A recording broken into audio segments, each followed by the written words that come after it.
How to get lean in 2025 fast. This is what you need to do to get in the best shape possible without wasting time. And this is what I looked like. This is the transformation I went through. I was bulked up. I built up a foundation, but I was just a little too fluffy. These are the steps I took to get to the right, to get lean, shred down the fat, and become more aesthetic. So first, you don't want to be hating on the gym. You don't want to have this bad mindset where the gym is a punishment. If you're trying to get as lean as possible, you don't want to be wasting your time doing cardio on the treadmill. I know you might think, oh, if I do a whole bunch of cardio, I'll get really lean, right? And then I'll shred all the fat. Or maybe you want to do calisthenics, or play soccer, or do these other things. It's not going to be as effective as weightlifting. Weightlifting is the best way to get lean. Why? Because weightlifting will have you build more muscle, and you're not going to look too bulky. I know you don't want to look like a meathead, roided up bodybuilder. I feel you. I don't want to look like that either. And I've been lifting for a long time. I'm still not too bulky. I still can grow more, and I still want to build more muscle because I will look better with more muscle. It makes you look more toned. Makes you look more aesthetic, and you get to eat more because you're increasing your basal metabolic rate. Weightlifting will make losing fat, getting lean easy for you. And I love calisthenics, but if you're gonna do calisthenics, you gotta be doing weighted calisthenics. Eventually, I'm not gonna lie, if you think doing 100 push-ups every day is gonna build you muscle, it won't.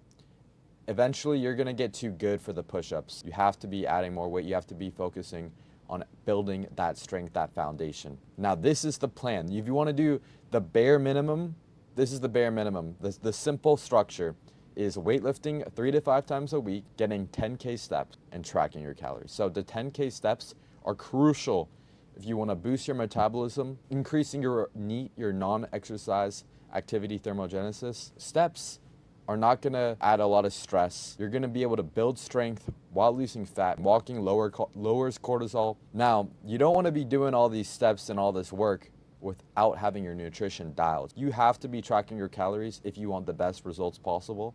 I know it might sound hard, and it's an underrated skill. Going out to a restaurant and being able to see how many calories are on this plate, and then accurately hitting that and hitting your goal at the end of the day, eating the perfect amount of protein, all of that is going to get you to your goal the fastest. And what do you eat? Like I said, we got to be eating protein, but how much? What type of foods? Ground beef. Ground beef, super micronutrient dense. It has things like iron, zinc. It even has a little bit of creatine in there. And the reason why this is such a powerhouse food is because it's just micronutrient dense. Eggs, another one, micronutrient dense. Perfect source of vitamin D. And you're going to be actually really full if you eat a ton of eggs. You're not going to be hungry. And that's super important when you're trying to get lean, shred down. If you're hungry, you're going to be more tempted to go through, eat the junk food, right? You're going to want to eat more and more and more. But when you're full and really when you're satisfied, that's when you can control your appetite and get lean as easy as possible. Another one, Greek yogurt. I love this breakfast, and I love having Greek yogurt with fruit. So these are all great foods, but if you actually want to get lean, you have to control the amount of food you eat. Not only the quality, but the amount. So first, track your food in MyFitnessPal. And this is how you do it. It's so easy. Look, I put in lean ground beef because I had 6 ounces. I have a food scale. I can weigh it out, and I can put in 6 ounces of ground beef. Then, cup of rice, easy. Take a cup, measure it, put it in, boom. Salsa adds great flavor to the meal, and it's that simple. Just this meal takes me like 5 minutes to make. I have it every single day. So you want to have meals like this that are super easy, and then you can track it, and then you can see how many calories you're eating. If you're in a 500 deficit, that's going to be perfect. You should be losing about 1 to 2 pounds every single week. This way you can maintain more muscle and not starve yourself. And you have to try and add an improvement every single time. Just like how Mr. Beast said with posting YouTube videos. If you post 100 YouTube videos, the goal should be to improve your YouTube video every time you post it. Same thing with the gym. Every time you go to the gym, the goal should be to improve a few things every time you go. Improve your form, or record yourself so you can see your form, and work out with a partner so your partner can push you harder and tell you if your form is off. Not being stuck is going to come down to the progressive overload, building your foundation, building the strength. It all comes from getting stronger on the core lifts. That's going to be things like the squat, bench, deadlift. Now, people all the time tell me, oh, I don't want to bench.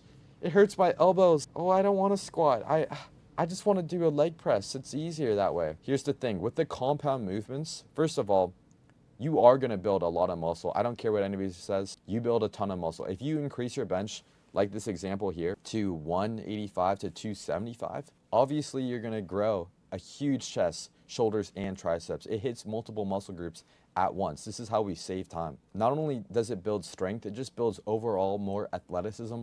It builds real world strength. If you want to be able to just, not only do you want to be able to look good, just be a more athletic guy, have that athletic physique, and actually be like an athlete and not like a slow, slumpy bodybuilder, then you need to have these core foundation movements. This is going to make you more functional as a dude. And set a time frame. This is 2 to 5 years of lifting. Give yourself years. Fitness is a lifestyle. It's a journey.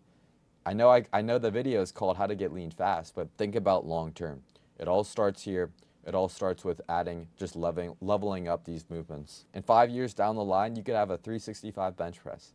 Imagine how jacked you would be. Yesterday, I hit 275 for 2 reps, and I'm 180. So I've been lifting for 4 years. We're going to see how jacked I can get. I've hit 315 in the past, and I just keep leveling up. That's the mindset I have. I know if I just keep doing this for 5 more years, that means 10 years total or 9 years total, I'm just going to max out my stats as a natural. It's not about starving yourself to get there quick, because you're not going to get the right results if you do that. Expect to see a difference after 90 days. Don't say I want to get in shape. I want to get a six pack in next week, 2 weeks. Can I get it in 2 weeks?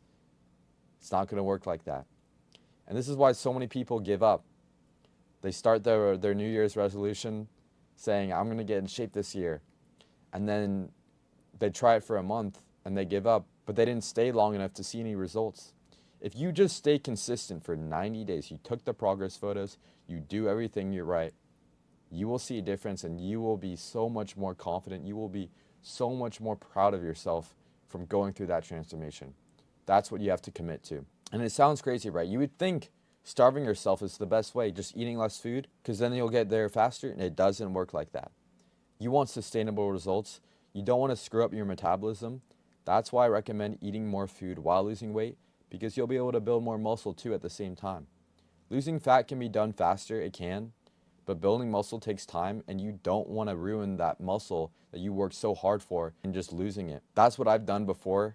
I've tried diets like that where I just eat chicken, rice, broccoli, and I'm starving myself and I lose all my gains that I worked so hard for. So I hate to see guys that do that. So the other day, my client was confused on this, and he asked me a question. He wanted to know, how is it possible? How can you eat this much food, 200 grams of protein? You'd think you would get fat with that amount, right? That's a lot of food, a lot of protein. This is why it works, because weight loss is about being in a deficit, and protein, unlike carbs and fat, it has a higher thermic effect, meaning it burns more calories by digesting it, and it's going to help preserve muscle. So this is how you can lose weight, lose fat while building muscle. It's from that high protein intake, and it makes you full, keeps you full for longer. That's why protein is so crucial to prioritize in your diet. On top of that, this is the calorie amount he wanted. We started him out at 2,400. That's what I found was perfect for his body type, to the point where he could lose fat while maintaining muscle and just adjust while he gets leaner and leaner. Now, if you're looking to figure out the right amount of food, workout plan, everything set, the full blueprint, custom made for you, then apply for coaching one-on-one in my bio. I will reach out to you, see if you're a good fit, and we can get started. Now, I appreciate every single one of you for sticking to the end of this video. I want you to actually apply the tips and hit your goals this year in 2025. Don't push it off. Start now. Take action. Like this video. Subscribe. Let's go, boys. Peace.